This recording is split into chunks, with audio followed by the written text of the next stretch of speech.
जब सबका साथ सबका विकास की बात करने वाला प्रधानमंत्री जो है, वो प्रधानमंत्री अगर सही तरीके से काम करता और अपने इस नारे को सही मायने में धरती पर उतारता तो किसानों से मिलने खुद जाता, बोलता बताओ भाई क्या इतने लोग आ रहे हैं। ये सही मायने में अगर व्यक्ति राजनीतिज्ञ होता सो किसानों के बीच में जाता कि मैं आ रहा हूं। प्रधानमंत्री और उसकी सरकार और सरकार के जो प्यादे हैं, जो खट्टर है, ये तो गुंडों की तरह काम कर रहे हैं। इस बार जो किसान हैं, ये किसान अपनी जितनी मांगे हैं उन सारी मांगों को पूरी करवाए बिना पीछे जाने वाले नहीं हैं और सरकार में इतनी ताकत नहीं है कि उनको वहां रोक के रख पाए।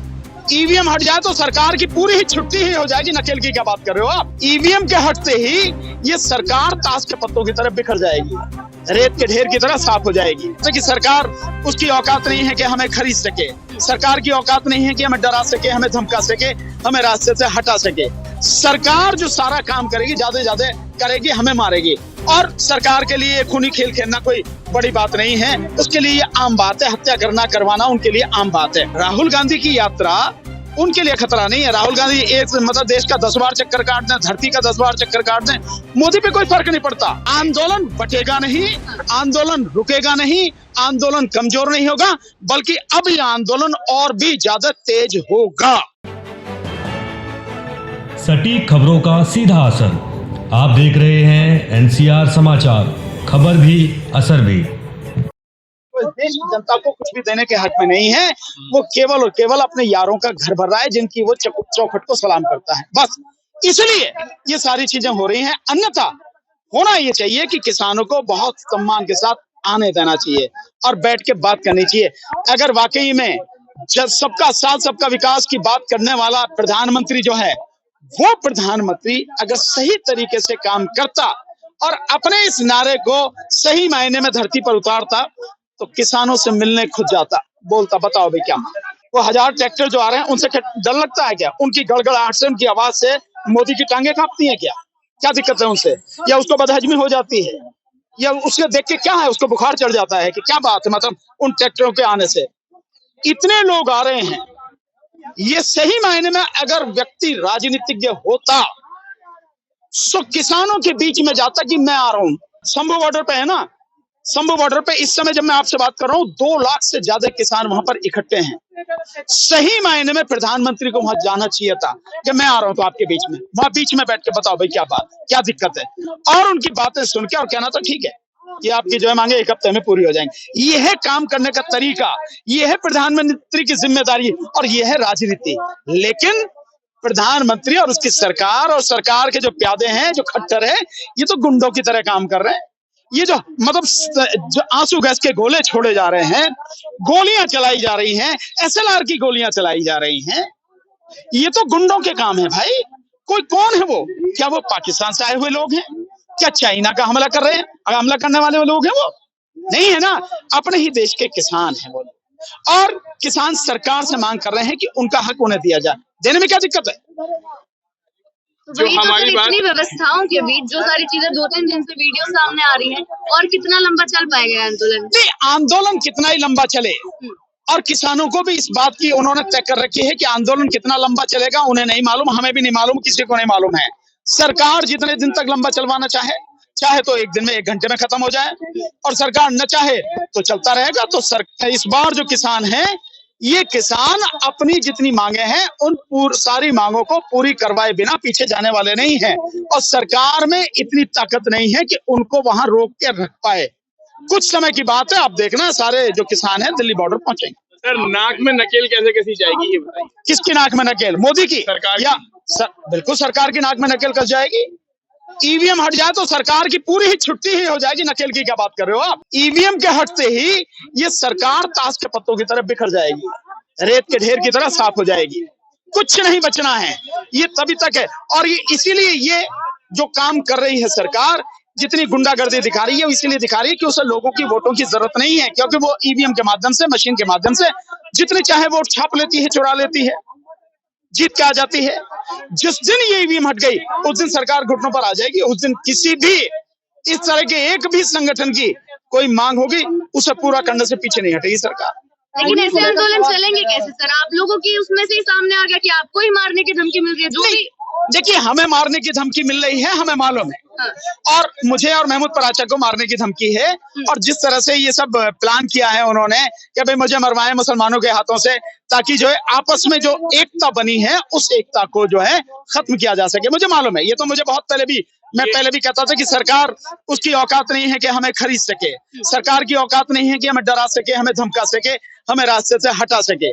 सरकार जो सारा काम करेगी, ज्यादा से ज्यादा करेगी, हमें मारेगी। और सरकार के लिए खूनी खेल खेलना कोई बड़ी बात नहीं है, उसके लिए ये आम बात है। हत्या करवाना उनके लिए आम बात है। हमें इससे चिंता नहीं है जरा भी।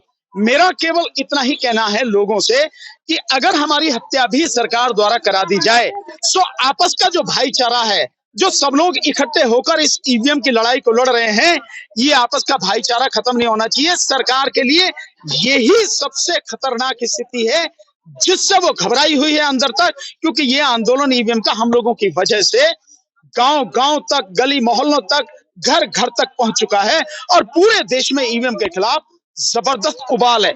आप देखेंगे आज की तारीख में कितने मीडिया हाउसेस की तरफ से लगातार ये ईवीएम के खिलाफ आवाज उठ रही है। चाहे मतलब आप देखें करण थापर साहब ने जिनका इंटरव्यू लिया था देश पांडे, और आप देखें कितने ही लोग 4 PM पे लगातार चल रहा है, आप लोग लगातार दिखा रहे हैं। इतनी आवाज पहले कभी नहीं उठी थी और किसकी वजह से उठी है? ये आवाज हम लोगों की वजह से उठी है, इतनी मजबूती के साथ, इतनी लाउड, इतनी तेज जो आवाज है तो हम लोग उसके लिए खतरा है।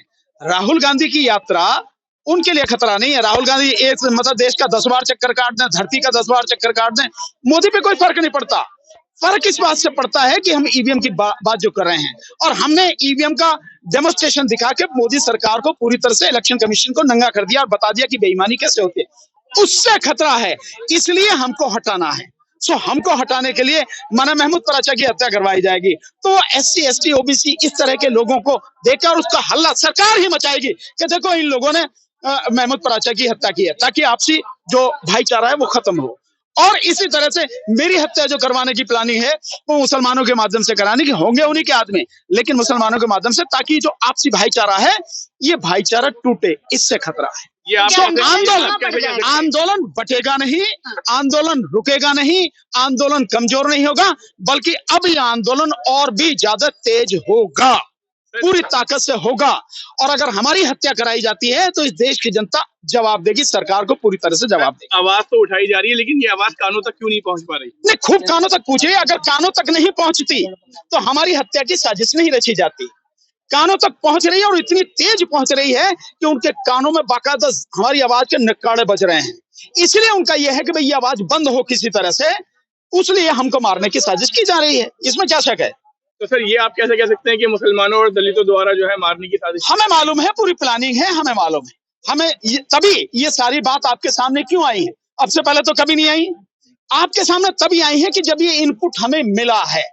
और आप कहेंगे कि इनपुट कहां से मिला है, तो बहुत लोग हैं, बीजेपी के कितने ही लोगों को राजनीतिक हिसाब से ठिकाने मोदी ने लगाया है, साइड किया है, उनकी राजनीति खत्म कर दी। तो इन्फॉर्मेशन आने के कई सोर्स हैं। अगर सरकार के पास लोग हैं तो सरकार के विरोध में या मोदी के विरोध में उससे निश्चित रूप से उसकी नीतियों को पसंद न करने वाले लोगों की भी कोई कमी नहीं है, इन्फॉर्मेशन मिल जाती है। सर इस वक्त हल्द्वानी में जो मामला चल रहा है तानाशाही का, उसके बारे में क्या कहना?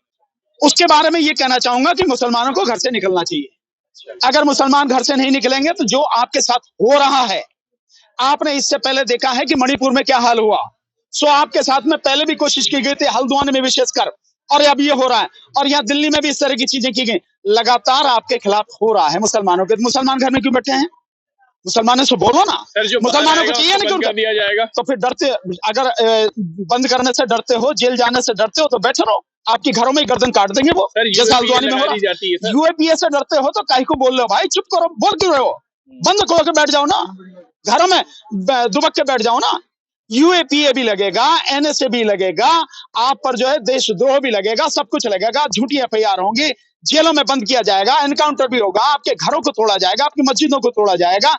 इस सबको भी अगर आप नहीं समझते कि इसके बाद आपको निकलना चाहिए तो काहे को बोलते हो? घर में बैठो आराम से। तो सर संविधान और तानाशाही ये दोनों चीजें एक साथ चल रही हैं। संविधान को बंद किया जा रहा है, संविधान की नहीं मानी जा रही है। सरकार पूरी तरह से दमन करने पर तुली हुई है, उसका दमन बढ़ेगा अगर लोग इसका विरोध नहीं करेंगे तो। विरोध करेंगे ये दमन रुक जाएगा, नहीं करेंगे और बढ़ेगा। सर सभी आंदोलनों को अगर ऐसे रोका गया, जैसे आपने बताया कि आपके आंदोलन को रोकने के लिए इतनी बड़ी चीज हो गई, किसान आंदोलन इतना बड़ा है उसको ऐसे रोका जा रहा है, तो कैसे लोग निकलेंगे? देखिए, मोदी सरकार को, यही कहूं कि मोदी को सत्ता की हवस है, मैं ये शब्द बार बार इस्तेमाल करता हूं, और सत्ता के लिए वो कुछ भी कर सकता है। मोदी, अमित शाह, मोदी सरकार सत्ता पाने के लिए किसी भी हद तक जा सकते हैं। उनका इतिहास अगर आप जानेंगे तो उनका इतिहास बड़ा रक्त रंजित इतिहास है। सो इसके लिए ये कोई परेशान होने वाली बात नहीं है कि हम कर रहे हैं तो हमें रोकने के लिए हमें मार दिया जाएगा। किसान है, उनको रोकने के लिए उन पर जो है आंसू गैस के गोले छोड़े जा रहे हैं, रबड़ की गोलियां चलाई जा रहे हैं, SLR की गोलियां चलाई जा रही हैं उनके ऊपर, और कांटे उनके रास्ते में खड़े कर दिए गए हैं भालों की तरह, उनकी कंक्रीट की दीवार में। ये सब कुछ होगा क्योंकि उन्हें मालूम है कि अगर ये नहीं वो करेंगे तो कैसे रोकेंगे, इनको सबको रोकेंगे। वो उन्हें रोक नहीं पा रहे हैं और इन सारी चीज से वो रोक भी नहीं पाएंगे। उनकी समझ इस समय बिल्कुल मैं मानता हूं कि खत्म हो चुकी है। अन्यथा इस सब को रोकने के लिए उन्हें लोगों की बात सुननी चाहिए और लोगों की मांगे माननी चाहिए ताकि देश में अमन और शांति कायम हो सके और सरकार चल सके।